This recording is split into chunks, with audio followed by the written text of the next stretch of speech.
মালিক রে আমি বড় পাপী, আমি বড় গুনাহগার। ও দয়ার আল্লাহ, আমি 10 বছর তোমার গোলামি করি নাই, আমি 20 বছর গোলামি করি নাই। আল্লাহ আজকে মনিরুল ইসলাম শরীয়তপুরি আমার ভাই শোনা গেছে তোমারে বন্ধু বানাইলে ওই জান্নাত পাওয়া যাবে। মালিক রে তুমি আমারে দাও না মাফ কইরা। যুবক রে যদি কেউ আল্লাহরে বন্ধু বানাইতে পারে তার কোনো আর চিন্তা নাই, তার চিন্তার কারণ নাই গো বাবা। এ যুবক ভাইরা, দাড়ি পাকা বাবাজিরা, সবাই আমার দিকে একটা নজর তাকান। এই যে দেখেন আমি হাতের ভিতরে আহারে টিস্যু দিয়া কাফনের মতো একটা দৃশ্য বানায় ফেললাম। এমন একটা কাপড় আপনার শরীরে একদিন উঠে যাবে, আমার শরীরেও একদিন উঠে যাবে। ও চেয়ারম্যান ভাইরা, ও মেম্বার ভাইরা, ও নেতা ভাইরা, ও আলেম ভাইরা, এখন কাঁদতে বলছি শুধু কাঁদবা। জীবনে কত জায়গায় আমরা গোসল করলাম, আহারে কক্সেস বাজার ঘুরতে যাইয়া সমুদ্রের ভিতরে গোসল করলা, কুয়াকাটায় ঘুরতে যাইয়া সমুদ্রে গোসল করলা। এই যে মাদ্রাসার পুকুরটা ভরাট করছে মসজিদের জন্য, বিশাল বড় ময়দান এখন হয়ে গেছে। এই পুকুরের ভিতরে কত মানুষ গোসল করছে, আবার পিছনে একটা বিরাট পুকুর হয়ে গেছে, ওই পুকুরে কত মানুষ গোসল করবে। ও সোনামুখীর বাবা গো, তোমার বাড়িতে নিজের টিউবওয়েলে কতদিন তুমি গোসল করছো, তোমার বাড়িতে দামি একটা গোসলখানা বানাইছো, বিদেশি ঝর্ণা লাগাইছো, ওই ঝর্ণার পানি দিয়ে তুমি আর আমি গোসল করি। এমন একটা দিন তোমারও আসবে, এমন একটা দিন আমারও আসবে, আহার ওই ঝর্ণার পানির গোসল আমার হবে না, পুকুরের পানির গোসল হবে না, আমার আপনার একটা গোসল দিবে। কেমন গোসল দিবে জানেননি? বড়ই পাতার হালকা গরম পানি দিয়া, আরে মসজিদের কর্নারে পড়ে থাকা 4 পায়ার খাটিয়াটা বাড়িতে নিয়া পর্দা দিয়ে একটা ব্যারিকেড দিয়া বড়ই পাতার গরম পানি দিয়া আপনারে আমারে গোসল দিবে গো বাবা।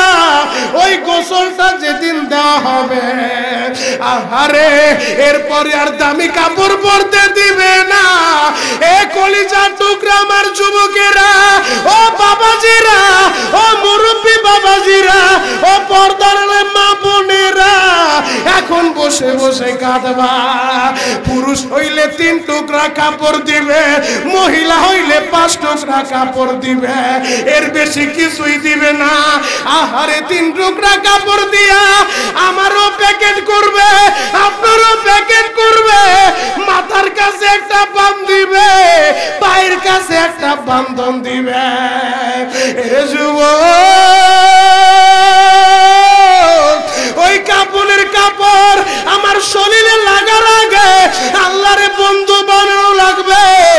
ওই যে ভূমিকম্পের ভিতরে, আহারে তুরস্কের জমিনে গতকালকে একটা নিউজ দেখলাম গো বাবা, 119 ঘন্টা পরে যখন ওই ভূমিকম্পে বিল্ডিং গুলা তো ভেঙে ফেলছে, ওই বিল্ডিং থেকে যারা উদ্ধার করতেছে, উদ্ধার কর্মীরা একটা ফ্যামিলি থেকে 5 জন মানুষ বের করছে 119 ঘন্টা পর, এখন আল্লাহ তাদের জীবিত রাখছে। যুবক রে, এমনও হইতে পারে আজকের মাহফিল আমি শরীয়তপুরীর জীবনের শেষ মাহফিল, আজকের মাহফিল আপনার জীবনের শেষ মাহফিল। যুবক রে, নিজের জীবনের শেষ মাহফিল মনে কইরা চোখের গরম পানিটা ছেড়ে দেন, কান্না না আসলে কান্নার ভান ধরেন। আমার আল্লাহ কান্নাওয়ালা চোখটা বড় ভালোবাসে। ময়দানে গুনার বোঝা নিয়ে ঢুকছেন, আমি শরীয়তপুরি বলে গেলাম গুনার বোঝা এই ময়দানে রাইখা, গুনার বোঝা পবিত্র বানাইয়া এরপর আল্লাহ আমাদের বাসায় ফিরাবে যদি চোখের পানি দিয়া আল্লাহরে বুঝা বলতে পারেন। এ যুবক ভাইরা, আমি তোমাদের পায়ে হাত রেখে বলে যাই, কোনোদিন মায়েরে কষ্ট দিবা না, বাবারে কষ্ট দিবা না। এই সোনামুখী কবরস্থানে নিজের হাত দিয়া তোমার মায়েরে তুমি মাটি দিছ, এই গোরস্থানের ভিতরে এই দুইটা হাত দিয়া তোমার বাবারে তুমি কবর দিছ। আমি শরীয়তপুরি আমার হাত দিয়া আমার দাদার এই কবরে রাখছি, আমার মামার এই কবরে রাখছি, আমার খালারে রাখছি, আমার ফুফারে রাখছি, কত মানুষের এই হাত দিয়া কবর দিলাম গো। এমন একটা দিন আসবে যেদিন আমারও মানুষরা কবর দিবে, আমারও পাড়ায় পাড়ায় মাটি দিবে।